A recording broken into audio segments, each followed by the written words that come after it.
1나팔에서 4나팔을 조금 더 자세히 관찰해 보면 다음과 같은 현상을 발견할 수가 있습니다. 7나팔은 천사들을 통한 심판입니다. 6절에 7나팔을 가진 7천사가 나팔 불기를 준비하더라. 그러니까 천사들을 통해서 이제 하나님께서 심판하시는 내용이 바로 7나팔입니다. 7위는 인간들을 직접 심판하는 것이었지만은 7나팔은 자연을 통해서 인간을 심판하는 나팔입니다. 첫째 나팔은 땅과 수목이 파괴되는 심판입니다. 땅의 생태계가 파괴되어 양식 공급에 문제가 생기고요. 우리처럼 지금 평생 들어보지 못한 황사주의보를 우리가 듣고 사는 겁니다. 그러니까 이미 첫째 나팔이 불려진 겁니다. 두 번째 나팔이요. 바닷물과 바다 생물과 바다 선박이 부분적으로 파괴되는 심판입니다. 지표 4분의 3이 바다이므로 바다의 파괴는 인간에게 엄청난 피해를 줍니다. 제3나팔은 강물의 오염을 통한 심판입니다.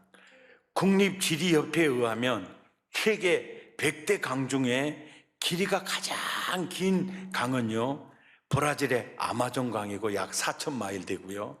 두 번째가 미국의 3,710마일짜리 미시시피 강이 가장 깁니다. 이렇게 긴 강들의 온천이 오염되고 강들이 여러분 오염되고 있다고 상상해 보십시오.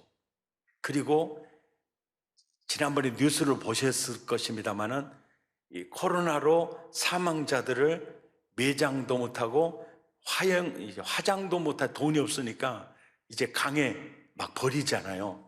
그러니까 참 희한해요. 인도인들이 그걸 완전 신으로 인정하는 그 강이요, 제일 많이 오염되어 있습니다. 그 강 때문에도 수많은 사람이 죽고 있어요. 지금 우리나라 영산강, 낙동강, 그래도 낙동강은 그래도 오염도가 영산강보다는 낮죠. 그러나 강의 그 수질 오염, 사실은 우리가요, 물을 사 먹을 줄을 어떻게 알았어요? 그리고 휘발유보다 물값이 더 비싸요. 이런 세상을 우리가 살 줄 어떻게 알았어요? 이것이 바로 뭐냐면 나팔이 불려졌다는 거예요. 그리고 우리는 수질 오염에 의해서 우리는 많은 사람이 사실 죽고 있는 겁니다. 이 속에 지금 우리가 살고 있다는 거예요. 사나팔은요, 일월성신의 변화를 통한 심판인데 땅의 생명과 에너지의 원천이 파괴되는 것입니다. 태양의 직사광선을 막아주는 오존층이 이제 막 파괴되고 있고요. 이처럼 이제 보세요. 땅, 바다, 강, 해달별의 변화와 파괴는 인간을 둘러싼 자연환경의 파괴를 말하고 있습니다. 이것을 통해서 하나님은 그리스도 밖에 있는 자 회개하기를 촉구합니다. 아멘입니까? 이게 회개하기를 촉구하는 거예요. 계시록 8장 10절에서 11절을 보면 셋째 천사가 나팔을 불 때 물의 3분의 1이 쓴쑥이 되며 그 물이 쓴물이 되므로 많은 사람이 수질 오염 때문에 죽더라. 이것이 지금 우리 현실이에요. 사도 요한이 이 글을 받아 적을 때만 해도 이것은요, 전혀 상상이 안 되는 사건이었어요. 그리고 1000년이 지나고 2000년이 지나 지금에 와보니까 지금 우리가 그 재앙의 현장에서 살아가고 있는 겁니다. 사인에서 땅 4분의 1이 사망 권세로 들어가는 것으로 되어 있으나 나팔에서는 땅, 바다, 강, 해와 달 3분의 1이 파괴되는 것으로 된 의미는 앞서 말한 대로 7인이 먼저 있고 그 후에 7나팔이 있는 것이 아닙니다. 인간에 대한 하나님의 직접적인 인심판과 자연 환경을 통한 심판이, 나팔 심판이 동시에 이루어지고 있다는 겁니다. 그 베토벤의 운명 교향곡 연상해 보시면 아시겠죠? 이게 같이 가고 있다는 겁니다. 그러나 인뗄 때는 4분의 1이었는데 나팔을 불 때는 3분의 1인 것은 그 강도가 갈수록 반복 진행형으로 점진적으로 심화되어져 가고 있다는 걸 보여주는 거고, 7 대접 심판에는 이제 전체가 됩니다. 전체. 나팔 불 때 나타나는 피 섞인 우박과 불이 쏟아졌죠. 그리고 큰 불 붙는 큰 산이 막 바다에 쏟아졌죠. 그리고 해풀같이 타는 큰 별이 이제 강에 쏟아졌지 않습니까? 자, 이런 내용들이 실제적인 현상인가? 실제적인 현상인가? 이것을 묵시문학의 상징으로 받아들여야 되는가? 아니면 실제적으로 이루어질 이 사건인가? 이 부분을 말씀드리겠습니다.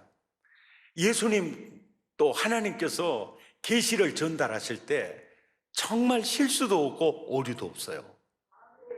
아주 정확합니다.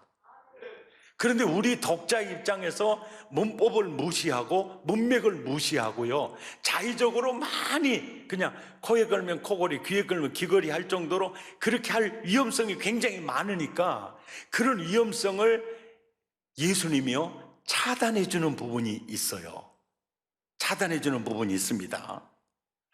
그게 뭐냐면은 셋째 천사가 나팔을 딱 부니까 햇불같이 타는 큰 별이 하늘에서 떨어져 강들의 3분의 1과 여러 물샘에 탁 떨어지는데, 이렇게 떨어지니 여기까지만 놔두면은 진짜 햇불같이 타는 큰 별이 떨어진 것만 바라보고 있겠죠. 그런데 그럴 위험성을 딱 방지시켜 놓는 게 뭐냐면은 햇불같이 타는 큰 별의 이름은 쓴쑥이라는 거예요. 그리고 그 쓴쑥에 의해서 물이 쓴물이 돼서 결국은 수질 오염으로 많은 사람이 죽는다는 거예요. 그러니까 햇불같이 타는 큰 별은 실제적인 현상을 말하는 겁니까? 상징적 표현을 말하는 겁니까? 상징적 표현을 말하는 거예요. 그리고 이제 8절에 보면 이런 말씀이 있어요. 둘째 천사가 나팔을 보니까 불 붙는 큰 산이 바다에 이제 던져지는 것으로 돼 있어요. 그러니까 사람들이 불 붙는 큰 산이 언제 바다에 던져지느냐, 이것만 여수고 있을 가능성이 있거든요. 그러니까 그것은 실제적인 그게 아니야. 이래서 이 단어요, 불 붙는 큰 산과 산이 아니다는 거예요.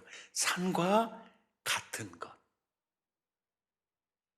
그 주님이 이 계시를 하실 때 전혀 오해하거나 해석의 오류 속에 빠지지 않도록 그 이름은 쓴쑥이라, 그것에 의해서 물이 써지고 오염되고 그것 때문에 많은 사람이 죽더라, 이 내용이고, 여기는 불 붙는 큰 산과 같은 것이 이 바다에 떨어져서 이렇게 있을 거다. 그러면서 상징적인 면을 실제적으로 받아들이지 말도록 요소요소에 그 이름은 순쑥이니, 그렇게 또 같은 것, 이런 표현을 통해서 오리에 빠지지 않도록 주님이 굉장히 섬세하게 말씀하고 있습니다.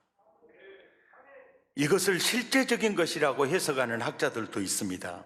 이런 것들은 출애굽 당시에 실제적으로 심판이 이루어졌다고 주장을 합니다. 그래서 애굽의 10가지 재앙 중에 여러 가지가 이런 재앙 속에서 같은 유사하게 등장하는 점이 있습니다. 그래서 이것은 실제적이다라고 주장하는 이들도 있습니다.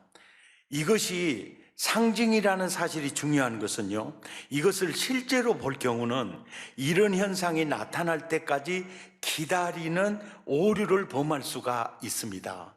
그런데 이것을 상징으로 볼 경우는요, 실제로 불피우박이 땅에 떨어지지 않고, 또 실제로 큰 불상과 같은 것이 바다에 떨어지지 않고, 또 횃불 같은 큰 별이 실제로 강들에 떨어지지 않아도 땅과 바다와 강의 오염과 파괴가 이루어지는 것을 볼 경우에, 이것이 나팔 재앙이었구나, 이미 이 재앙이 시작되었구나, 이것을 느끼게 된다는 것이죠. 제1인과 4인을 인간 타락과 연관시켜서 생각해 보면 이렇습니다. 창세기 3장 17절에 보면 아담과 하와가 죄를 범했을 때 저주를 받는 게 땅이었습니다. 저주를 받는 게 땅이었어요.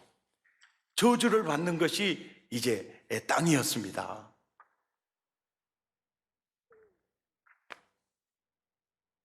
이 말씀이 정말적으로 이루어지는 것을 어디에서 보게 되느냐 하면은 요한계시록에서 보게 돼요.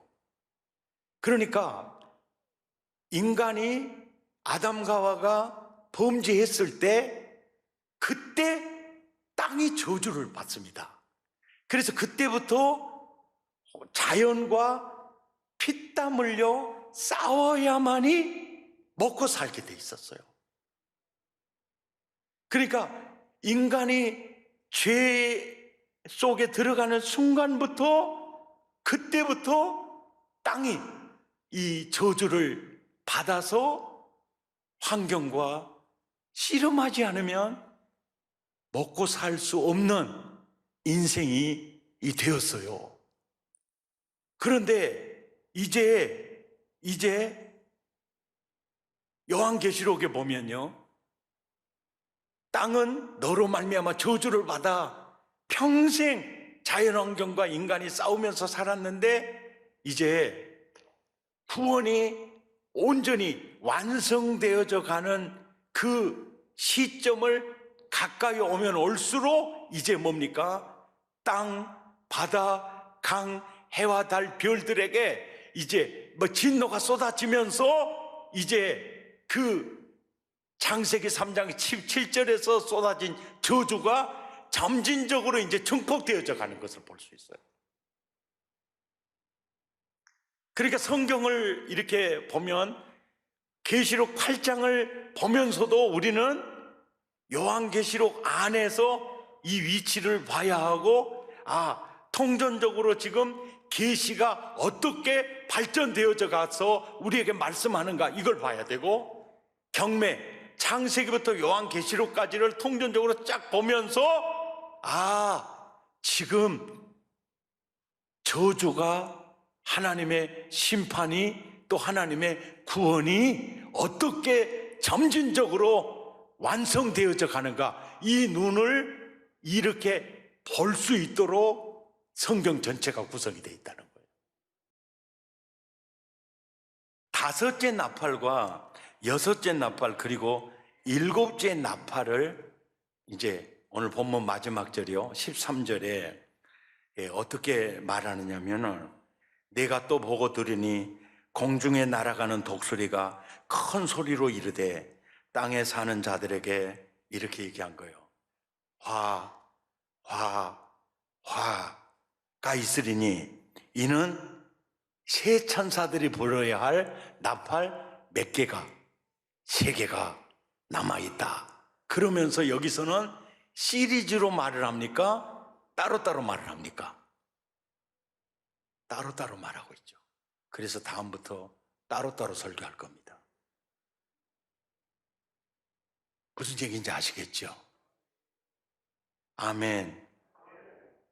그런데 여기에서 독수리가 올라가 이제 이렇게 이 얘기를 하는데, 날아가는 독수리가 큰 소리로 얘기를 하는 게 이게 뭐냐면은, 높이 날아가는 독수리가 이게 모든 사람이 들을 수 있도록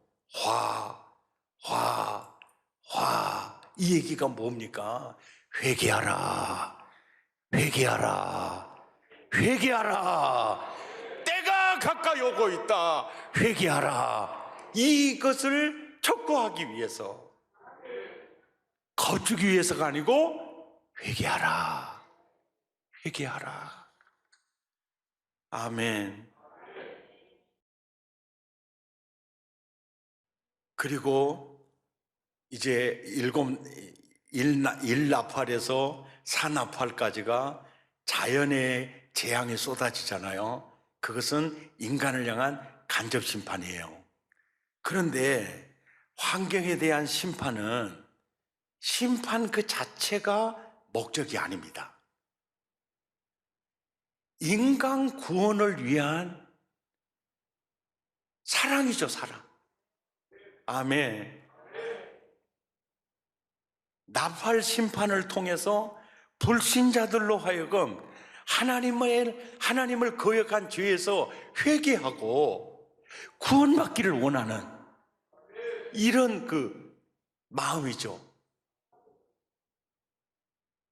그리고 그리스도 밖에 있는 자들에게는 그리스도 안으로 초청하는 초청장이고, 동시에 그리스도 안에 있는 자들에게는 계시록 16장 15절처럼 깨어서 자기 옷을 지켜서 벌거벗고 다니지 아니하며 자기의 부끄러움을 보이지 않은 자로 세워가시려는, 이것이 목적이죠. 아멘. 이것이 인재양의 의도입니다. 나팔재앙의 의도입니다. 하나님은 이렇게 인간의 구원에 이르도록 환경을 통해서 경고의 나팔을 부실 뿐 아니라, 하나님의 아들들이 나타날 때까지 허무에 굴복하여 탄식하는 자연 환경이 주님의 재림 때에 완전히 회복하게 될 것을 동시에 말씀해주고 있어요. 그러니까 계시록 8장에서 나팔 재앙을 통해서 막 자연이 무너지잖아요. 그런데 21장에 가서는 이제 완전히 회복된 면을 또 보여줘요. 그러니까 이 성경을, 요한계시록을 강의하면서 제가 받은 은혜 중에 너무너무 큰 은혜가 뭐냐면은, 계시록이 뚝 떨어지니까요, 바울 서신의 내용들이요, 확 마음에 와닿아요. 마음에 막 와닿아요. 어떤 내용이 그러냐면은, 그러니까 계시록이 뚫리지 않으면 이 성경 전체가 이 막혀 있는 느낌인데, 계시록을 이렇게 해석을 하면서 깨닫고 보니까 바울 서신에 바울이 이래서 이런 말씀을 하셨구나. 이 내용이 이제 화 같은 내용이 로마서 8장 19절에 바울이 그래요. 야, 자연, 환경들, 이 피조물들이 하나님의 아들들이 나타나는 것이 바로 이들의 꿈에도 그리워하고 사모하고 고대하는 것이 바로 이 자연 환경, 땅, 바다, 모든 이 피조물들이 그날을 고대하고 기다리고 있어. 그날이 언제냐면 하나님의 아들들이 나타나는 거야. 근데 이 하나님의 아들들이 계시록에서 언제 나타나느냐면요, 마지막 나팔에 나타나요. 마지막 나팔이 불려지죠. 불려질 때 하늘에서 새 예루살렘이 내려옵니다. 신부가 신랑을 맞이하기 위해서 단장한 성전, 완전 구원의 하나님의 나라 전체 공동체예요.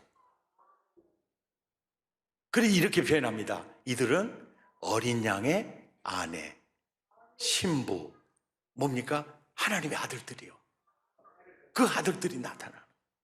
바울이 로마 교회에 편지를 쓰면서 야, 바울이 삼청천까지 다녀왔거든요. 그리고 바울이 그 깨달은 계시는 우리가 깨달은 것보다 훨씬 이게 그 깊고 오묘해요. 왜 그러냐면은 사도 요한도 이리 올라오라 그럴 때 4장에서 반모섬에서 사도 요한이 올라가서 이 광경을 다 보거든요. 그런데 바울도 삼층천까지 올라갔다가 왔는데 바울은 그 내용을 기록하지 않아요. 이유, 지나치게 천국을 너무 가고 싶어. 그러니까 그 광경을 이렇게 책으로 서신으로 써놓으면 세상에 살고 싶은 사람 하나도 없어질 정도로 그거를 이미 바울도 보고 온 사람이에요. 그러니까 바울이 서신을 쓰면서 야야, 피조물들, 땅, 바다, 강, 해와 달, 별들이 정말로 거대하는 게 뭔 줄 아니? 하나님의 아들들이 나타나는 날이야. 이거 왜 그럴까? 왜 그럴까? 피조물이 허무한데 굴복하는 것은 이건 자기 뜻이 아니다. 그러니까 죄에게 굴복하고 마귀에게 굴복하고 막 이렇게 되는 거, 이거는 그들의 뜻이 아니다. 지금 그 바라는 것은 피조물도 썩어짐의 종로로 탄 데서 해방되어 하나님의 자녀들의 영광의 자위에 이르는 것이 그들의 소원이고 그들의 꿈이고, 그들이 오직 피조물이 바라는 것, 땅, 바다, 강, 해와 달, 별들이 사무치도록 그리워하는 것이 바로 그리스도의 신부들이요, 어린 양의 아내와 신부들과 하나님이 나타나는 그때를 사모하고 있다. 22절에도 피조물이 다 이제까지 함께 탄식하며 함께 고통을 겪고 있는 것은 우리가 다 아는 바다, 아는 바다. 이 얘기가 뭔지, 이 얘기가 뭔지, 이제 예수님 재림하시고 이제 새하늘과 새 땅이 쫙 펼쳐지죠. 그러면 옛하늘과 옛 땅은 6번째 인 때 전부 흔들리고 엉겨져 버리고 없었죠. 이것이 뭐냐? 새하늘과 새 땅을 맞이하기 위한 거거든요. 이게 이제 완성된 구원이 이루어질 때 흠도 티도 없는 에덴 동산이 이루어지는 거예요. 아멘입니까? 완전 인간 구원, 자연 완전 회복이 이루어지는 거예요. 그러니까 계시록 21장 5절에 보좌에 앉으시니가 이르시되 보라, 내가 만물을 새롭게 하노라. 보라, 내가 저주받은 땅 만물을 새롭게 하노라. 할렐루야. 모든 피조물이 이 날을 기대하고 있다는 거예요. 이 날을 고대하고. 그 다음 절 6절에 주님이 말씀하십니다. 다 이루었도다, 완성되었도다. 그럴 때 그런 얘기예요. 이때 이르는 거예요. 나는 알파와 오메가요, 처음과 마지막이니라. 이거 뭐요? 창세기의 처음과 계시록의 나중이다. 인간이 망가뜨렸던 모든 것을 회복시키고, 그래서 나는 처음과 나중이다, 시작과 끝이다. 이 얘기를 하는 거예요. 계시록 8장의 나팔 재앙으로 강과 땅과 바다의 재앙이 쏟아지는 것도 결국 목적지는 어쩝니까? 계시록 21장으로 가는 거예요. 이로 가는 길목이었다는 거죠. 그 속에 나와 여러분이 있다는 것입니다. 이것이 인재앙의 최종 목적지이고 나탈재앙의 최종 목적지이고 여기에 하나님의 사랑이 있고 여기에 우리의 소망이 있다는 거죠. 그 얘기를 하는 거예요. 계시록은 겁주는 책이 아니에요. 계시록은 그리스도의 신부들에게 보내는 사랑의 편지입니다. 계시록은 완전 복음서예요.